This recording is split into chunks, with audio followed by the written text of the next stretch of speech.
Ég grét í mörg ár eftir að ég horfði á The Exorcist. Ég var 8 ára gamall. Ég er enn að jafna með eftir. Ég var svo hræddur sko. Ég næstum því grét fyrir Secret bókinni sem ég las fyrir nokkrum árum. Þá sá ég tilgang lífsins. Ég grét úr gleði. Eina minningin sem ég á frá Eurovision-keppni er þegar Sandra Kim vann árið 86 í Bergen. Ég man að ég var helviti skotinn í henni. 86 eins hjá Summa, það var reyndar gleðibanki. Og þú varst hrifinn af Eika Hóll? Ég var, nei, Pálmama. Já. Ha.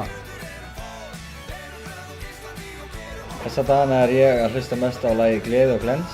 Ég er að reyna að læra textann. Gengur mjög illa. American Idiot er alltaf á svona, já, bara playlistanum hjá mér. Ég hlusta á aftur og aftur og aftur. Búinn að hlusta á það í örugglega 20 ár. Þetta er gott lag.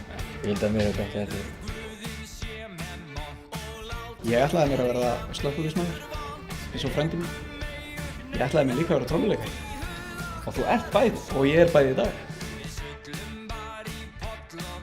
Sko, við í hljómsveitinni erum svona hjátrúarfullir að einu leyti að við höfum aldrei hægðir 2 tímum fyrir tónleika. Það er prinsip. Það er prinsipmál. Við höfum trú á því að tónleikarnir okkar fari illa. Það hefur sannað sig. Já, það hefur sannað sig.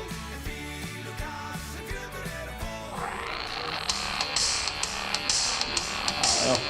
Þetta er hringingin þín. Muse. Uprising. Það er flott að það. Ég verð að segja að mitt lag er Sandra Kim, 86, þarna, Shama La Vie. Shama La Vie. Mitt uppáhalds Eurovision-lag er alltaf Nína. Nína. Eyvi og Steppi. Nína Hagen. Nei, Nína. Ekki Hagen. Lagið Nína, með Steppi og Eyvi. Já. Ég er rosalega vondur í gang á morgnana.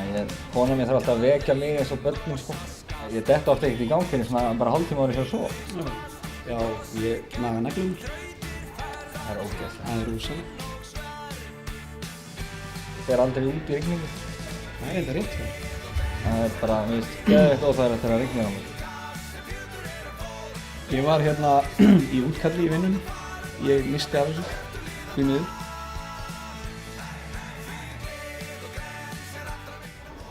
Tell me there's no compromise.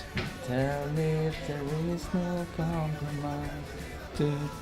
We'll be together all the time. Yeah. Yeah.